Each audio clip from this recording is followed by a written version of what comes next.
fundado com a CLT nos anos 40, ele é formado como um espelho, né?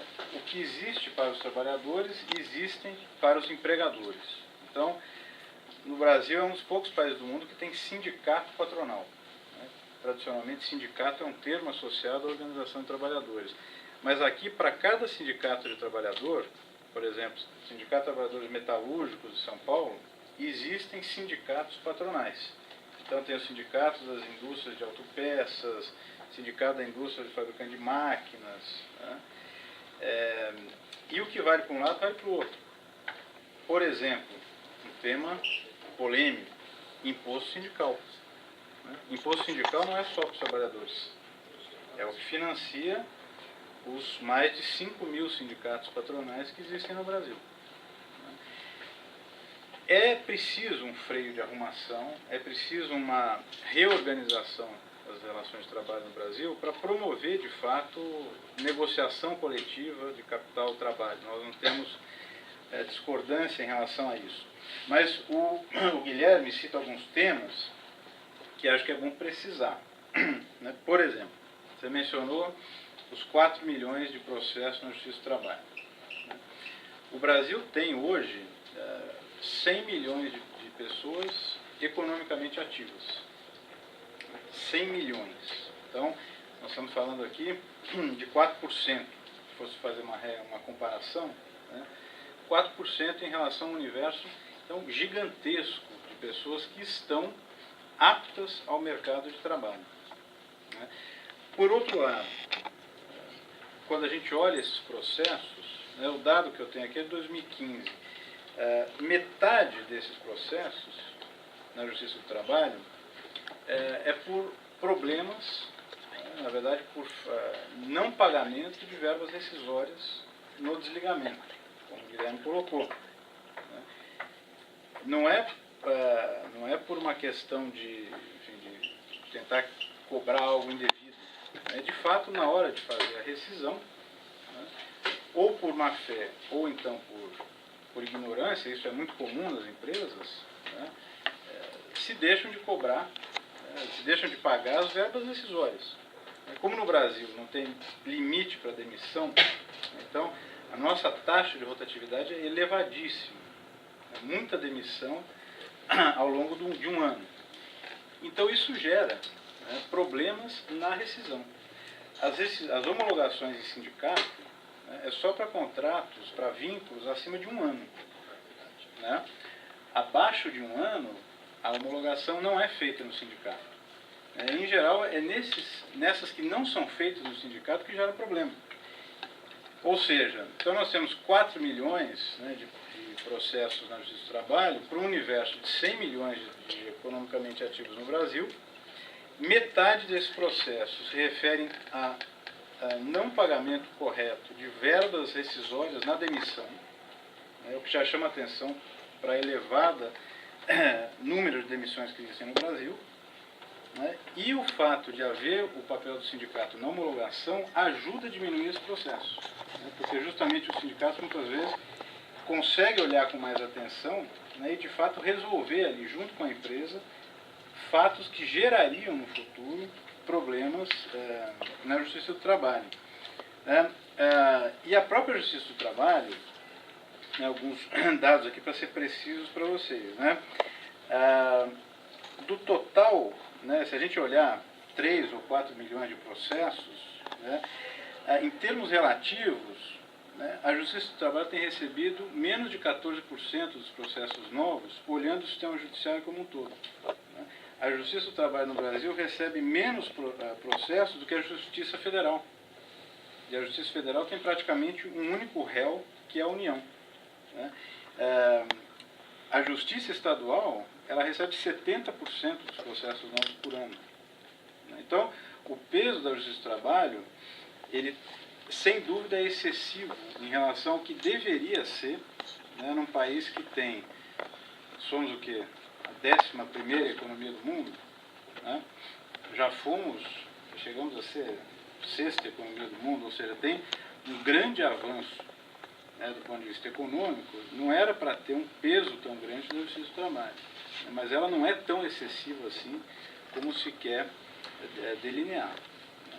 O que a gente tem visto nessa atual proposta de reforma trabalhista é que é o seguinte: a gente vive um contexto, né, como o Guilherme estava comentando, em pouquíssimos meses parece que se quer colocar todas as reformas, né, e uma iniciativa dessa do CVC é boa para a gente poder olhar com calma a reforma da Previdência, olhar com calma a reforma trabalhista. Mas a gente vive um contexto em que o equilíbrio de forças, né, entre sindicatos trabalhadores, interesses empregadores, está um pouco desnivelado, desbalanceado. Né? A gente sabe todo o processo político que aconteceu no ano passado, né? A gente sabe o papel, né, que inclusive a Fiesp jogou nesse processo. A gente lembra do pacto, né? Como não vamos nos esquecer do pacto. Está lá o pacto. Né? Nós estamos dizendo que hoje, né, a ideia é que os trabalhadores vão pagar esse pacto. Né?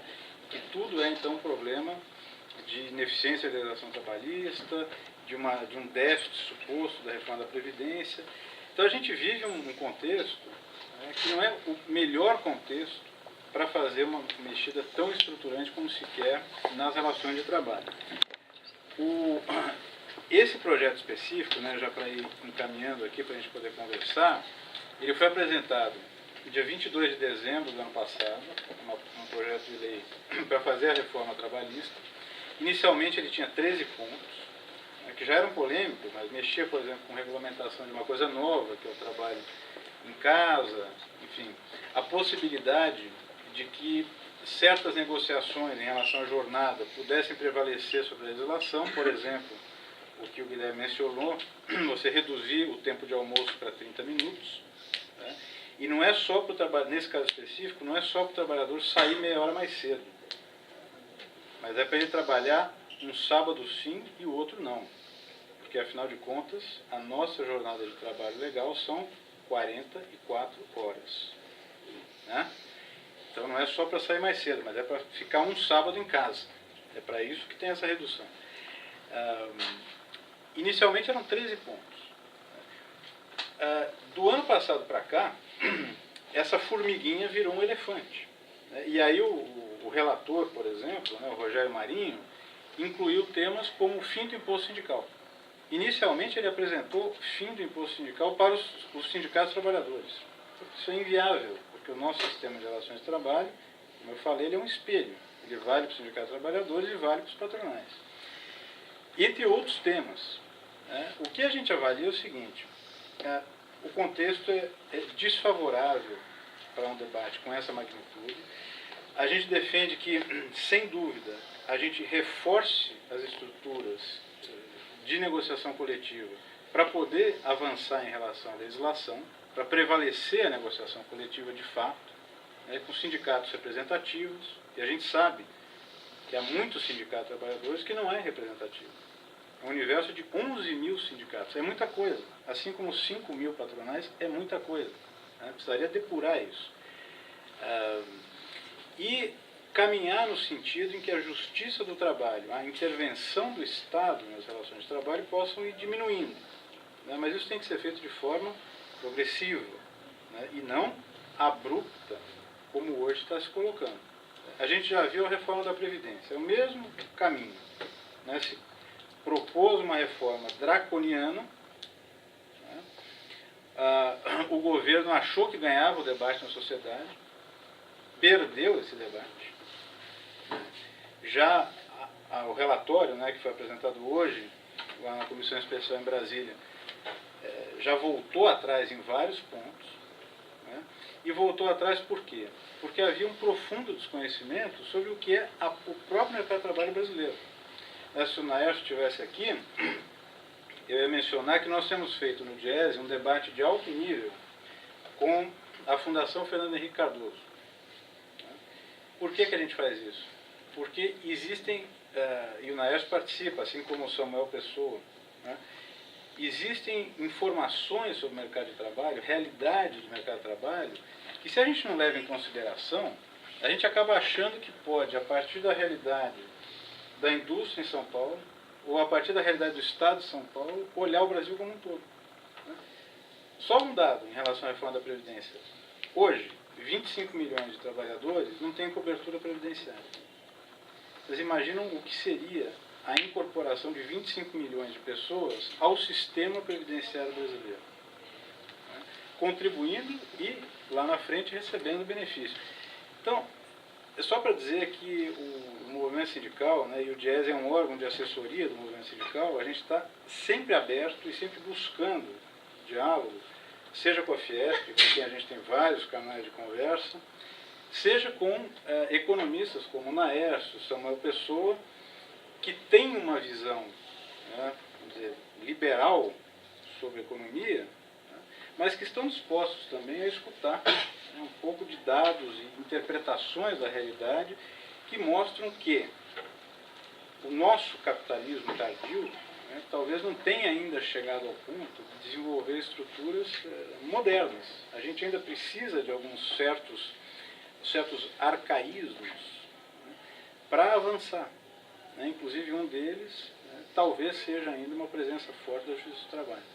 Então são alguns pontos bem gerais. No debate a gente pode esclarecer todos os pontos, né, porque talvez eu não fui muito didático, né, talvez, não sei qual é o grau de conhecimento que vocês têm do sistema de relações de trabalho, mas dar esse panorama geral, dizer que sim, é preciso avançar, modernizar, né, mas com cautela, né, porque senão nós podemos transformar, né, o mercado de trabalho brasileiro numa relação entre pessoas jurídicas, né, com uma terceirização irrestrita, né, e onde você praticamente acaba com a relação capital-trabalho, porque na verdade vai ser uma relação entre pessoas jurídicas, microempreendedores individuais, né, e empresas contratantes. Como a gente defende a negociação coletiva entre a capital-trabalho, é para proteger isso que nós estamos nesse debate, nós estamos participando de vários fóruns que tratam da reforma trabalhista. Então, aí no debate, na conversa, a gente pode esclarecer pontos que vocês acharem necessários. Tá bom? Então, a gente podia agora abrir perguntas. Alguém tem perguntas? Comentários, esclarecimentos. Bom, primeiramente, boa tarde. Eu queria pedir desculpa se eu negligenciar na minha fala alguma coisa que já foi dita, não consegui chegar antes.